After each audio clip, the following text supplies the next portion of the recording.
Get Ripple, the bright new drink with that ring-a-ding flavor. Ripple. Welcome to the new pod loft. Can you breathe in here? No, it's really dusty. It's really spooky. We should probably post pictures. Nobody really saw any of the other ones, though. No, but this one's a lot different. This is what, our fourth podcast location? Yes. Yeah, because the museum and then Eric's house and then The garage. the garage. Now we're in the pod loft. It's really exciting. Yeah, this is probably, I don't know, what, 10, 12 I don't years know what of year. dust built Oh, up in I here? have no idea. I don't think so. I don't think it's been that long. Really? Yeah, really. I do. I mean, just imagine a murder loft where somebody could potentially get locked in above an industrial shop full of various items, including car parts, clay pigeons, a Boxing what are those called? Punching bag? punching bag. Yeah, a variety of things. There's a CD player in here. I haven't seen one of Oh. those for a while. Sell it on eBay. It's like a vintage one. Where is it? Right there by your feet. Oh, that was mine at one time. Oh, yeah. There you go. How many years ago was that? Too many. Yeah. Okay. So, So here we are. we're in our new location. And you are telling me a story this week. Do you have any exciting news to tell me? I finished You. The third season? Mm-hmm. I heard it's terrible. If you read the reviews, it's supposedly the best one. I don't out believe of that.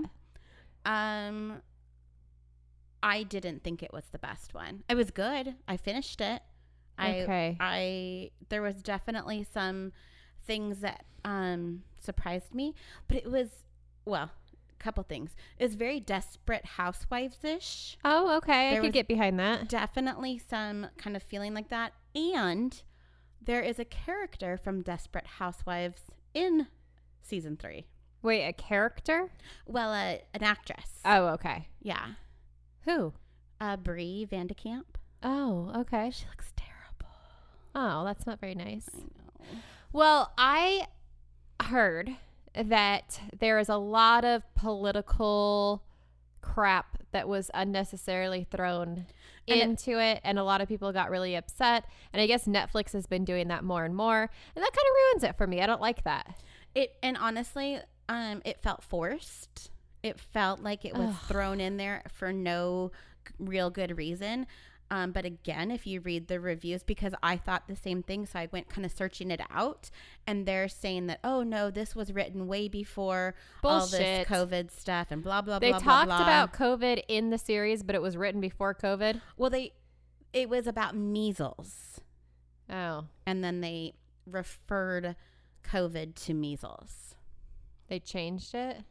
No, What do you mean they referred COVID to me? I don't. or they refer like a virus. The little boy, spoiler, the little boy gets measles. Okay. And they say, oh, I thought measles was eradicated. And they're like, oh, well, it's kind of like COVID. It still can come back and blah, blah, blah. It's a virus. It's never fully gone. Interesting. Okay. I mean, It's worth watching. I started it. I've only finished maybe one episode. It's kind of slow to start. I don't think the second season was very good. The first season was really good. First season was really good. But yeah, I'm watching that and Midnight Mass. Oh, I didn't know that. What's that It's another. about? It's kind of a spooky season series. I think it's like a mini series. It's very slow to start. Oh, see, that's hard for me. But it's interesting. I It like is? it. It's really well done. I don't know if it's the editing or the videography or just, I don't know. It's very pretty. It's it's like this sleepy little island town and like a fisherman area, and it's just like the lighting and everything. What's it about? Well, it's kind of hard to explain, but basically it's this tiny little isolated town on an island, I think off of the East Coast somewhere. And like I said, it's a fisherman town. And everybody kind of knows everybody, and just like strange things start to happen very slowly, and then it gets stranger and stranger. And a lot of the people on this island are clinging to the little Catholic church that's on the island. Okay. And some of them are looking to it for help, and others are believing that they can basically do miracle work, and others are very skeptical of things that are going on in the church and think that maybe they're doing some bad things. So is it paranormal-ish, or is it like murdery, or a combo? It's religious paranormal. Oh, okay. Like in the realm of like exorcist type Okay. of. So yeah, Cool. I like it. All right. I'll have to check that out, because now that I'm done with you, I'm looking for something else good that'll hold my interest. But you're telling me I have to get through the intro, the beginning. Yeah, I don't know if you'll really like it, but give it a shot. Okay. Also, speaking of you, I read the other day that, I think it was like on TikTok or something, that the reason that it's called You, do you know why it's called You? Because he says it all the time. He says it all the time. No, it's because, well, maybe. Now, that's kind of what I thought. But apparently, it's because when you tell people, I'm watching you, you become the stalker. Oh. You think it's stupid, huh? Yeah. I liked it. I'm watching you. I'm watching you. I'm watching you. I'm watching you tonight. Well, yeah. I mean, it's kind of creative, I guess. It's also not that easy to Google, though. No. But why are you Googling it? Because I wanted to see about season 3. Oh. So if it's ever raining We can't record. and we're recording, it'll be We like can't. a drum session in here. No, it's not Because going we to have happen. a tin roof ahead of us, or above us. Yeah, I'm sure the audio is fantastic as normal. Ooh, you want to just smell it? So Angela's not drinking right now, but I am. Smell this. What did you bring? Oh, this is from Trader Joe's, isn't it? Mm-hmm. Coffee peanut butter porter. Porter with peanut butter powder, coffee, and lactose. So it's like a milk, Stout. but it's a porter. Mm-hmm. Oh, it smells really good. I have just a tiny bit. Just a little taste. Just a little taste. You know where that goes. It's never just a little taste. You keep tasting. You have just a little taste, and then before you know it, the entire birthday cake's gone. Ooh, Mm-hmm. that's really good. It's very heavy, though. Oh, I yeah. feel like I would have a hard time drinking. But porters are heavy anyway. Yeah. But like especially. Maybe it's just been a long time since I've had one. It's good, though. You can taste all of the things. Uh-huh. Chocolate, You peanut can- butter. Yeah. Peanut butter is definitely really strong. And it's kind of creamy. It is. I like it. Me too. And it's from Trader Joe's. All right. So we are in the spookiest of all seasons. And tonight I'm going to tell you about trick-or-treat murder. What? Bum, bum, bum. Trick-or-treat murder. So my sources are LA Times, blogs, Vice, Medium.com, The Vintage Woman magazine. And I guess that's it. That's all. That's usually more than I have. I usually have I watched a couple of YouTube videos and read some article in a magazine. It was interesting because when I was researching this, I felt like a lot of the information was very repetitive. Like, it's almost like people took like one person's story and like changed 3 words in it. So I had to find some articles that had different information. Okay. So this tells me it's not a very well-known story. It's not, All right. from what I can tell. So it starts out, I'm going to set the scene. Okay, the title of the movie just went across the screen, Trick or Treat Murder. It's dark out. It's a little after 11 p.m. That's way too late to be trick-or-treating. On Let people go to October bed. 31st, Halloween, 1957. The doorbell rings at 35-year-old Peter Fabiano's house in Sun Valley, California. So you and I grew up in the middle of nowhere. We've never gotten a trick-or-treater at our house ever. when you were living out in Pomona, did you ever get any trick-or-treaters? Oh, yeah. We had tons of trick-or-treaters. Did you? Uh-huh. I've never in my life given out candy. Oh, yeah. I have at a few places where I've lived. Okay, so 11 p.m. Okay. Way past trick-or-treat time, right? Right. Okay, so that would piss you off, right? Your doorbell's I wouldn't ringing. answer it. Well, I would think that it's some annoying teenagers. I just would ignore it. okay, well, this guy didn't. He gets pissed.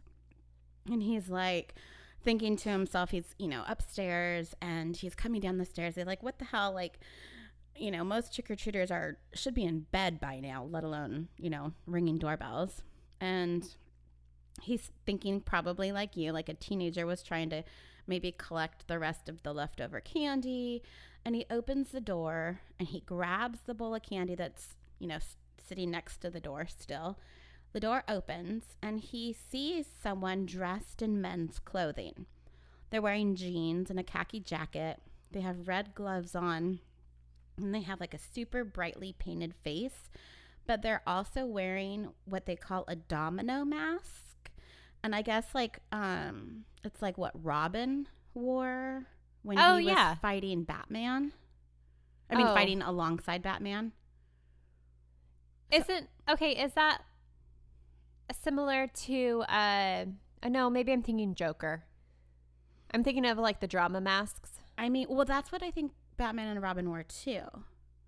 I have I don't know anything about these supervillain people. No, I don't either. But apparently it's like supposed to kind of look like Robin's. Wait, can I just Google it? We're in a place where I actually have service now. Yeah, go for it.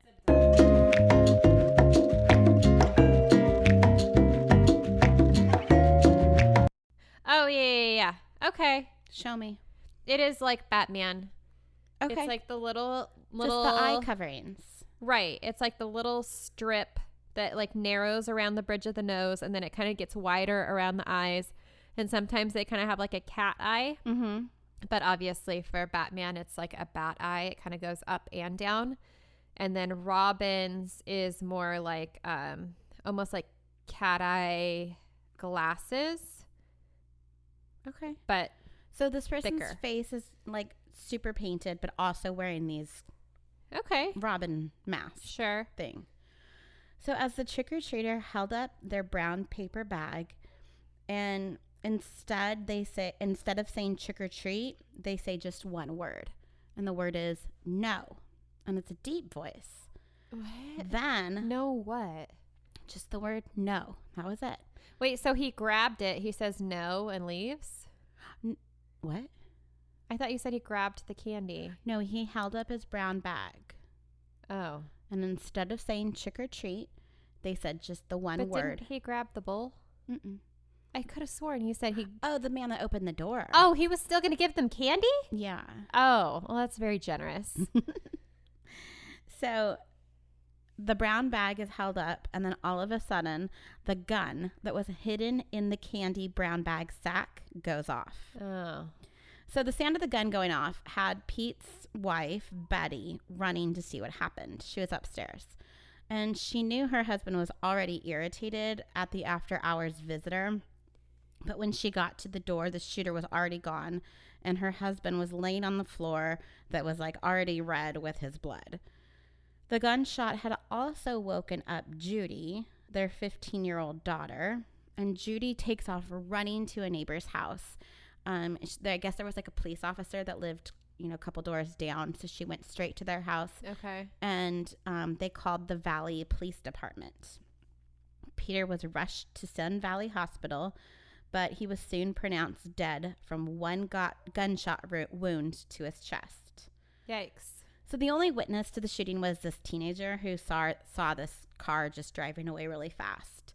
There were no gun shells left at the scene, and nothing had been taken from the house, even though that the people living in this house, like they owned 2 businesses and, they didn't ask for car keys or money or anything. So it wasn't like a robbery gone bad. No, it was a targeted murder. Absolutely.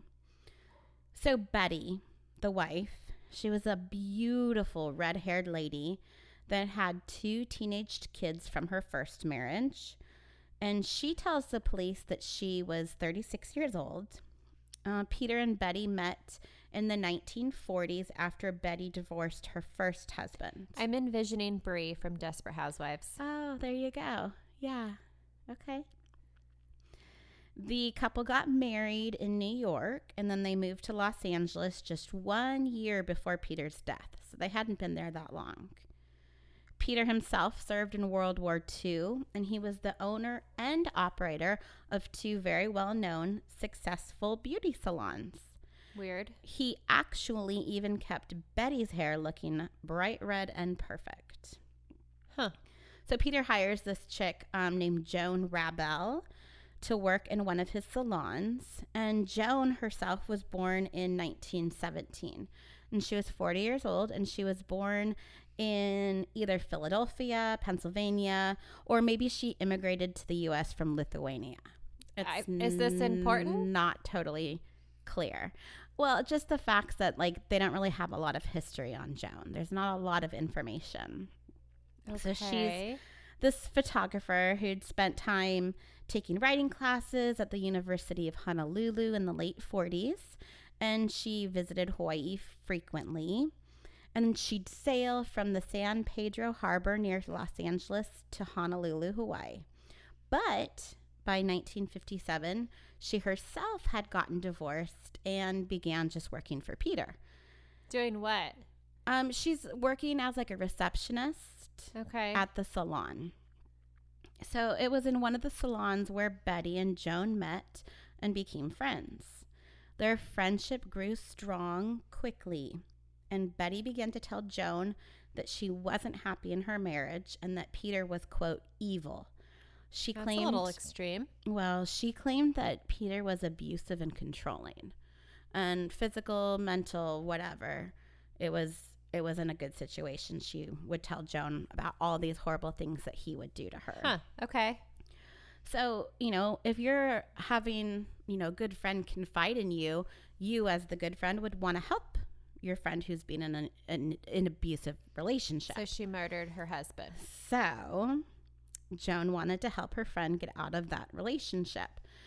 She offered Betty to move into her home, and then Joan kind of just became slightly obsessed with Betty. So they're like, here, let me get you out of this situation. Come and live with me. Get out of your husband's house. But she wasn't living with her during the time of this trick-or-treat incident because she was upstairs. Right.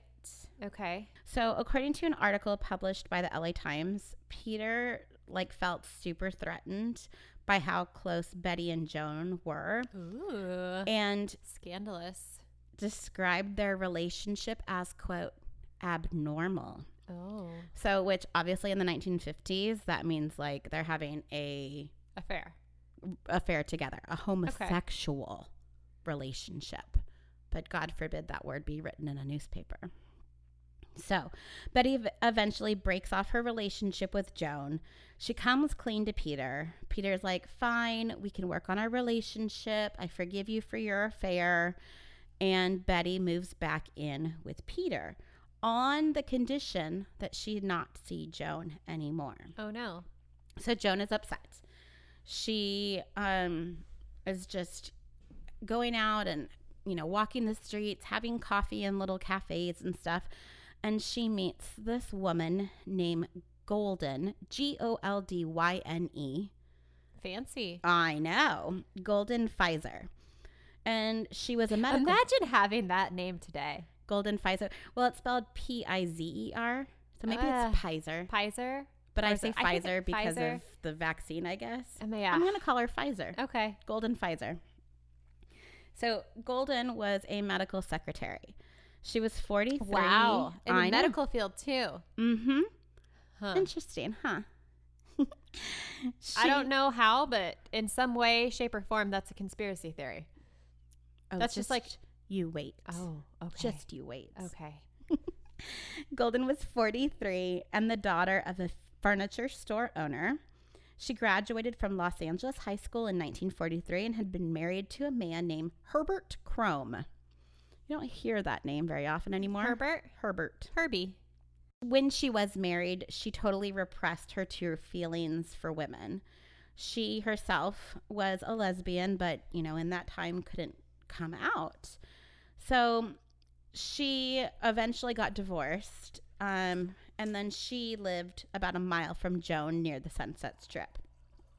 So in over like 3 months of time, Golden and Joan become close friends, and they spend a lot of their time together, drinking coffee, laughing, just talking.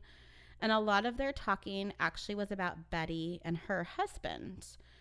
And Joan is just like saying like, oh, I had this friend named Betty and her husband's such an ass. And it's kind of like she's just telling all of these stories to Golden, who didn't really know these people, but it's kind of dramatic, and you know, they were into it. She was telling these stories about what an awful man he was. So Joan is still trying to get over Betty, and with Golden's help, she devises a plan. Joan consistently talked about what a horrible person Peter was. And this is a quote that says, she painted him as a vile, evil man who wanted to destroy all people around him. Although I had never seen him, I built up an intense hatred for him. Oh, wow. So this is the start of how Joan, who was able to persuade Golden into becoming her own personal hit woman. Wow. So these two women, they plotted and planned. Every detail was considered and discussed. The planning of this murder brought the ladies even closer together. So it's kind of like, let's meet for coffee and talk about how we're going to do this. And the women decided that a gun would be the best weapon to commit the murder, but neither woman had one. So Golden gets one of her male friends to take her to Pasadena, and they go to a gun shop and they tell the gun owner, like, hey, she needs a gun for home protection. And they pick out a .38 Smith & Wesson. And 3 days after picking out the gun, Joan drives her back to the store, gives her the money to pay for the gun and for 2 bullets. You don't think you can buy just 2 bullets, can you? Maybe then you could. 2 individual bullets, please. I want that one and that one. How much do you think 2 .38s cost back in the 50s? Oh, 10 cents each? I don't know. I think that's probably high for back then. Yeah. How much are they now each? I don't know because I don't buy them each. You don't individually price out your weaponry? Uh-huh. So Halloween night, the 2 women are sitting in a parked car that Joan had borrowed from a friend. They're watching the window of Peter and Betty's bedroom.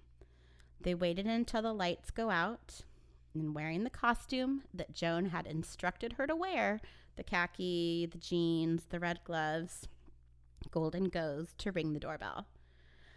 Oh, there's a bat! What? There's a bat in here. Where? That's right around.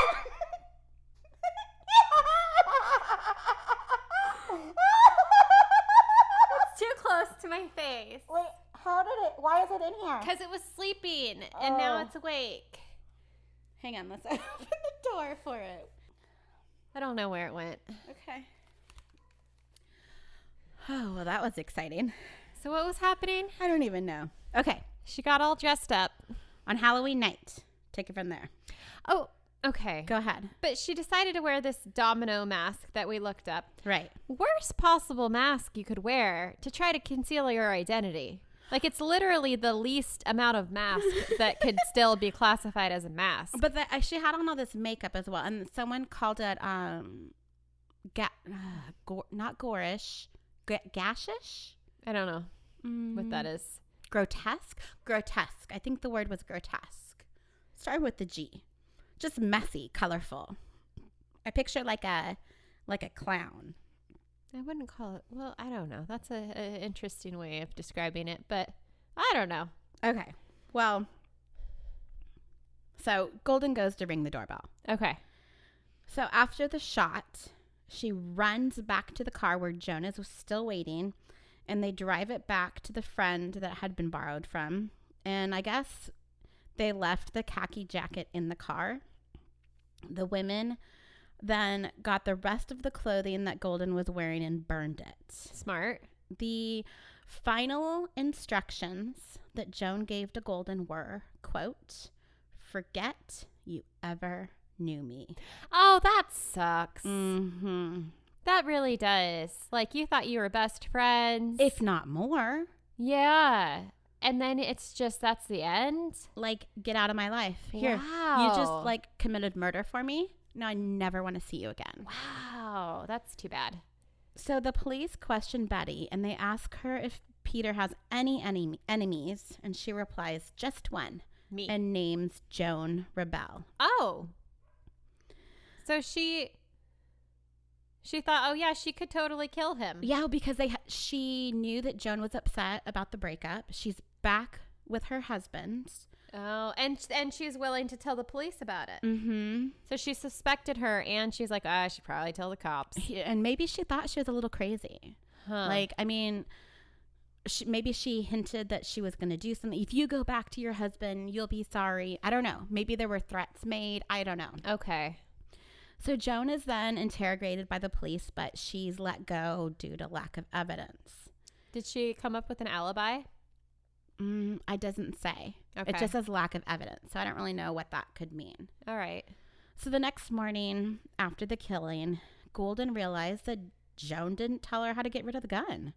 So she decides to take it and put it in this like storage locker. And some articles said that she disposed of it in the storage locker. Others say that she just stored it there. Yeah, I mean, you're storing things in a storage locker. You're not throwing them away. Yeah, maybe she's just like getting rid of it for the time being.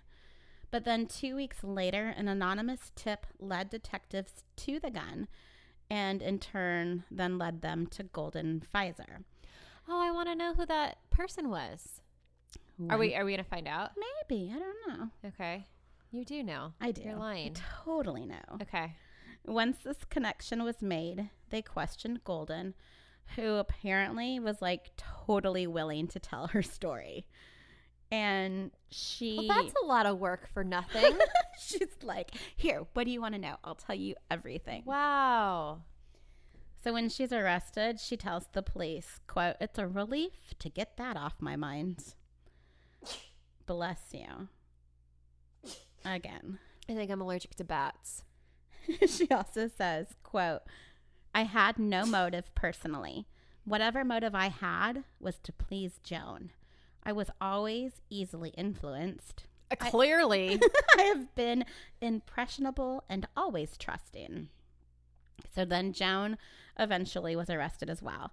And both women went through numerous examinations with psychiatrists. And the main reason that the psych evals happened, I guess, was because the court figured that since they were lesbians, they must be somehow unfit to stand trial. Oh. Because if you're a lesbian, like, you've got to be, like, not right in the head. Well, okay, didn't we talk about, way back when we talked about California State Hospital, that they would put gay people in the hospital? To try to, like, straighten them out because they're crazy. That's right? Wasn't that what happened? I don't remember. Well, I feel like because their lobotomy was even like a cure yeah for homosexuality. Yeah, right? I think you're totally right. And then also I saw that on a TV show. I can't remember the name of it. So clearly it means something. What was that? Nurse Ratchet? Nurse Jackie? No. Oh. That's a different one. I don't think there's any lobotomies in that one. Just pill popping. Yeah, lots of that. But so that kind of works in their favor a little bit, right? I agree. That's like, oh, okay, well, I guess you can't really blame me. I'm crazy. I'm a lesbian. Yeah. Yeah. Okay. Yeah, good for them. One perk of bigotry back in the 50s. So one of the psychiatrists wrote about Golden. It says, quote, "The only thought she had was that she had saved her friend, Joan Rebel, from an evil person." So like that's her whole point in doing this. So Joan and Golden both pleaded not guilty, but eventually changed their plea. And Golden pleaded insanity and claimed that she was just easily influenced. During the trial, Golden was often seen crying, and she was just grief-stricken with remorse. And then during the sentencing, Golden, I guess, wore like this leopard print dress. And, I love it. well, not only that, but she had like a coat placed over her shoulders. And it's just, I mean, very like of that time. Wait, what year was it again? I know I said 50s earlier, but I don't think that's right. It's the 50s. Oh, okay. I didn't know leopard print was a 50s thing. I think leopard print's been like something that never goes out of fashion. Something that's always... It's always been in fashion? Classic. Like even Lucille Ball. I don't know what year that is. But probably 50s. Oh, okay. Well, then there. Yeah. She wore... Okay. I'm just going to go with it. Sure. So Golden just stands there with her head bowed, and many times she had tears in her eyes. But Joan, who was somehow like, at one point they had Joan and Golden facing each other to kind of like talk out what happened. And Joan is wearing like a plain blouse and a skirt topped with a swing coat, like one of those short kind of coats. And her face was much different than Golden's. It was usually emotionless, but with the slightest of smirks. But at this time, when she's actually being sentenced, she gets like a cheery kind of look on her face, and it looks like she's just like hanging out again with some friends enjoying their coffee. So each woman gets sentenced to 5 years to life in prison for second-degree murder. 5 years. Well, they're crazy lesbians. You can't blame them. So I mean, first, they're women. They don't know what they're doing. No. They're probably hysterical they at the time. probably just needed a vibrator. And then you add lesbian on top of that? Yeah. You can't blame them for anything. No. They're out of their minds. Give them some of that little mommy's helper and a vibrator. And they'll be good. Mm-hmm. So Golden eventually was released, and she stayed in the Los Angeles area. In 1971, she was appointed officer in the Miracle Mile chapter of the Professional Women's Club. This is my ripple. This is what happened after. Okay. She remained in the LA area until she passed away in 1998, she was 83 at the time. And then Joan was supposedly released around the same time as Golden, but she completely disappeared. There are absolutely no records of her to be found anywhere. Like, she just vanished.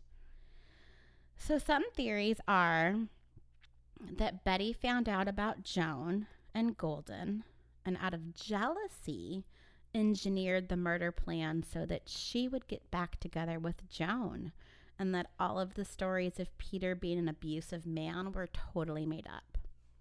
Oh, wow. That can't be proven, but that's some of the theories about this whole story. Okay, so before you said that, I was thinking, and I don't know if they would know this, but say... Oh, no, never mind. That doesn't work. I was going to say, I was going to say, like, okay, maybe she knew that she would eventually, Joan would eventually be caught for devising this entire plan. But if you knew that you would only spend 5 years in prison and you really wanted somebody dead, I mean, it might be worth it. Like, I'm not saying I want to murder someone. Is that what? Is the amount of time that some people spend in high school. Stories, personal experiences. I mean, I know some people. I mean, it's not that long. 5 years. But yeah, that's an interesting theory. Although, no. See, that wouldn't work, because if that were the case, then Betty would have never told the police that Joan did it. Joan was the person who could potentially be the murderer. Well, but what if they were going after Betty? Wait, what do you mean they're going after? Like thinking that Betty did it. Killed her husband. Yeah, she wouldn't say Joan.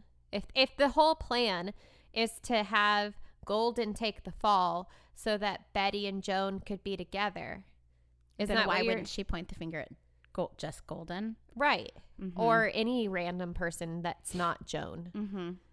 Yeah, no, that does make sense. So Betty sold the beauty salon after Peter's death, and she remarried again in 1966. She passed away in 1999 at the age of 81 in Palm Desert, California, which actually made her 39 at the time of Peter's death, not 36, like she told the police she was.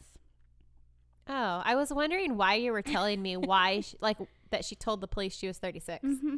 No, she lied to them. Or Weird. She forgot how old she was. One or the other. That happens to me from time to time. Oh, totally. So that's my trick-or-treat murder story. I've never heard that one, and I feel like I've heard a lot of Halloween crime stories. I mean, it's kind of like, I hate to say a murder story is kind of fun, but the costume and... I wish there was obviously there wouldn't be a picture of her. There is. But no, I mean of the costume. Oh, yeah. But I would like to see what they decided on. Well, a khaki jacket, jeans, red gloves, a painted face. Well, the face is really what I want to see. In one article I read, it was like kind of like red, white, and blue. Oh, how patriotic. Mm-hmm. With Batman. Isn't Batman? Oh, no, that's Superman. No, that's Captain America. Oh, yeah, I know my superheroes. Or is it Wonder Woman? She's rad. I know her. She has a golden lasso. All right. Well, I did look up while you were telling the story some pictures of the actual trial. So I got to see. I didn't see a leopard coat, but I did see a lot of, 50s style dresses, which is fun. Huh? And their hair. Yeah, dude. That's so much work. I'm lucky if I even brush my hair in the morning. I'm lucky if I wash mine once every few days. Oh, I only wash mine once a week. So I get sweaty. Yeah, I just deal with it. Okay. Do you have two truths and a lie for me? Oh, is that what I'm supposed to do? 2 truths and a lie. Okay. Let's do it. Okay, you ready for it? Ready. I have 2 truths and a lie, spooky season edition. Fantastic. Ready? Go. Number 1. Irish immigrants brought Halloween to the United States. Okay. Okay. Number 2. Candy wasn't given out to trick-or-treaters until the 1920s. And number 3, wait, I gotta scroll down. Candy corn was originally called chicken feed. Okay, that one's true. I know that. Oh, you knew that? Uh-huh. Okay, yeah, I you're love right. candy That one's corn. true. So Irish brought Halloween To the U.S. Yeah, Halloween's the topic of the night. Mm-hmm. Or candy wasn't given out until the 1920s. Right. What would they have given out before then? I don't know my years.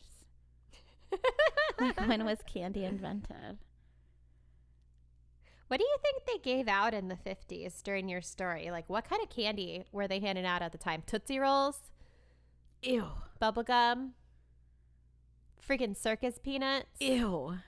Like, that must have been that sounds depressing. Maybe like butterscotch or like peppermint, like those hard candies. Oh, maybe. Just like generic hard candy of various colors. Yeah. The green one and the red one. Non-medicinal cough drops. Maybe there was some codeine in there. Oh, that would have been more fun. I'm going to go with the Irish. The Irish? Because Okay. I feel like All Hallows Eve is it's like a religious thing, right? And the Irish don't have religion. We all know that. No, they just drink. They're not religious at all. They're kind of like Italians. Yeah, it's not like they're both super Catholic. Mm-mm. But okay. I'm going with the Irish one. You would be wrong. Oh, of course I am. Okay. I'm always freaking wrong. So the Irish immigrants brought Halloween to the U.S. during the mid-1800s. A flood of Irish immigrants fled from the potato famine to the U.S., bringing the tradition of Halloween with them. All right. So the one that Was the lie. Was about 1920s. Uh-huh. So the actual truth of that, I changed the date. So candy wasn't given out to trick-or-treaters until the 1950s. But trick-or-treating still occurred before then? When did trick-or-treating start? Let me read, because I didn't read this beforehand. Well, so, and how did trick-or-treating start? Like, here, I'm going to think about Halloween for a second. Like, I'm going to dress up in some costume. okay. A ghost, a witch, a devil. God. And Halloween costumes back in that time were horrifying. They were so scary. We need to post some of those on the gram. Yes. I will post some of our old Halloween costumes as well. So many burlap sacks. Just like with a piece of rope tied around your neck. Terrifying. Super scary. Straight out of a horror movie. But they weren't trying to be scary, some of them. I don't think they were. But I'm going to knock on your door dressed like some creature that walked out of a cornfield, and you're going to give me candy, and I'll go away. Like, what is the history of that? Maybe we should have talked about that tonight. Well, maybe we can talk about that on our next one when we wear our Halloween costumes. Okay. So next episode, when we record, we each are wearing a costume from one of our previous episodes. Correct. Okay. Do you know what you're wearing? Yes. I had a listener suggestion. Tell me what I should wear. Oh. And yeah, that's all I'm going to say. Okay. So what are we talking about, though? We haven't. Should we talk about that after we're done recording? We'll talk about Halloween and movies, right? Are we going to do the movie thing? Because Yeah. we did tease that the last episode, but Yeah. then we didn't end up doing it. We'll just But yeah, okay. We'll it's kind of like both of our story. Sure. We're going to do Halloween movie, chat, and just Halloween talk. Okay. How about we'll both come up with like a certain number of like little short stories that we can talk about. Yeah. About Halloween related things. It'll That'll be fun. Fast and easy Halloween episode. Okay. Cool. In costume. So let me try to answer your question really quick since I didn't read this ahead of time. That's okay. That's how we roll around here. But candy corn. Oh, and in case you're wondering, this is from the Pioneer Woman. One of my favorite people. I was going to say, isn't she like a Food Network person? She was a blogger and photographer, and she feeds cowboys and Ooh. kids. Uh-huh. And I don't remember her whole little slogan thing. But doesn't she like has like a line of like plates and She has everything, Walmart if you're or wondering. something? She has the Very dream classy life. stuff. I think her husband owns like all of Oklahoma.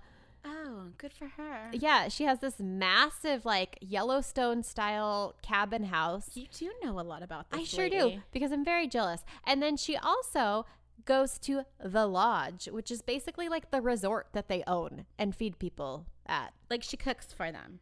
Yeah. Okay. And drinks. Makes some margaritas. But she's not that Food Network lady, Sarah Lee. Sandra Lee. Right? Is that her name? The one that gets trashed all the time? Yeah, that always makes cocktails. Oh my God. She's rad. I want her life. Okay, if we ever we decide like, you know what, screw the Ripple, we're going to do a different podcast. We need to do a review of every one of her episodes. And we'll make the drink at the end. Oh my gosh. That'd be fantastic. We should do that. Do you want to do that instead? Should we just quit the Ripple right now? Let's It'd see be if way anyone, easier. Let's see if anyone writes in. Please don't sign the petition. Okay.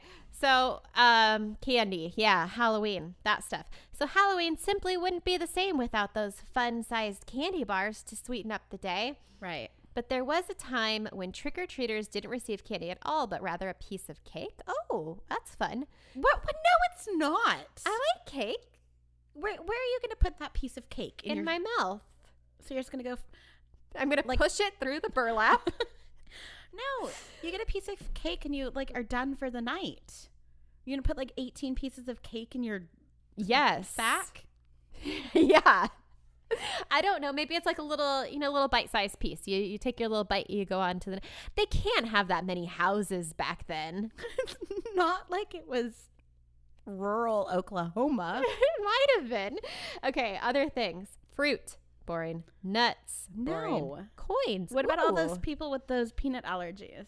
Oh, screw them. Survival of the fittest. I don't mean that. I'm joking. Totally joking. Totally. Okay, little toys. According to the History Channel, it wasn't until the 1950s when candy makers began to promote their goods for Halloween. Okay, why did they have to promote it? Like, wouldn't that be the simpler option? It seems a lot cheaper than buying a bunch of little toys, too. I don't know. Maybe Unless you're giving away they your whittled kids' them. Whittle? I'm going to whittle all year long so I can give some damn kid with a sack on his head one of my toys. I don't know. Candy became a staple for trick-or-treating circuit these days.